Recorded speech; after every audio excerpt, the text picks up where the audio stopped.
ಒಬ್ಬ ವ್ಯಕ್ತಿ ತನ್ನ ಹೆಂಡತಿಯ ಒಡವೆಗಳನ್ನು ಅಡವಿಟ್ಟು ಲಕ್ಷಾಂತರ ರೂಪಾಯಿ ಸಾಲ ಮಾಡಿ ಭಾರತಕ್ಕಾಗಿ ಹೋರಾಡಿದಾನೆ ಅಂದ್ರೆ ನಂಬ್ತೀರಾ? ಇಲ್ಲ ಅಲ್ವಾ? ನಾನು ಮೊದಲು ನಂಬಿರಲಿಲ್ಲ. ಆದರೆ ಇದು ಸಿನಿಮಾ ಕಥೆಯಲ್ಲ, ನಿಜವಾದ ಭಾರತದ ಕತೆ.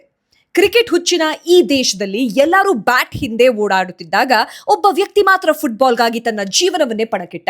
ಅವರ ಹೆಸರು ರಂಜಿತ್ ಬಜಾಜ್. ಒಬ್ಬ ಮಾಜಿ ಫುಟ್ಬಾಲ್ ಆಟಗಾರ.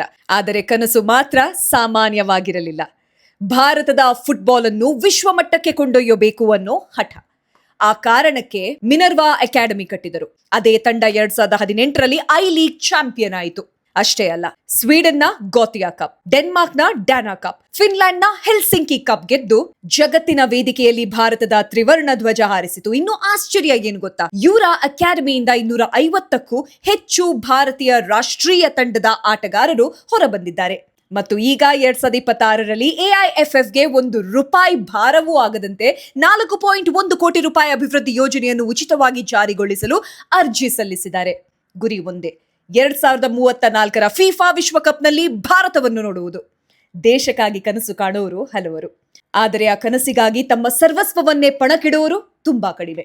ಈ ನಿಜವಾದ ಹೀರೋಗೆ ನಿಮ್ಮದೊಂದು ಸಲಾಂ. ಕಾಮೆಂಟ್ನಲ್ಲಿ ಜೈ ಹಿಂದ್ ಎಂದು ಬರೆದು ಈ ಕತೆ ಪ್ರತಿಯೊಬ್ಬ ಭಾರತೀಯನಿಗೂ ತಲುಪುವಂತೆ ಶೇರ್ ಮಾಡಿ.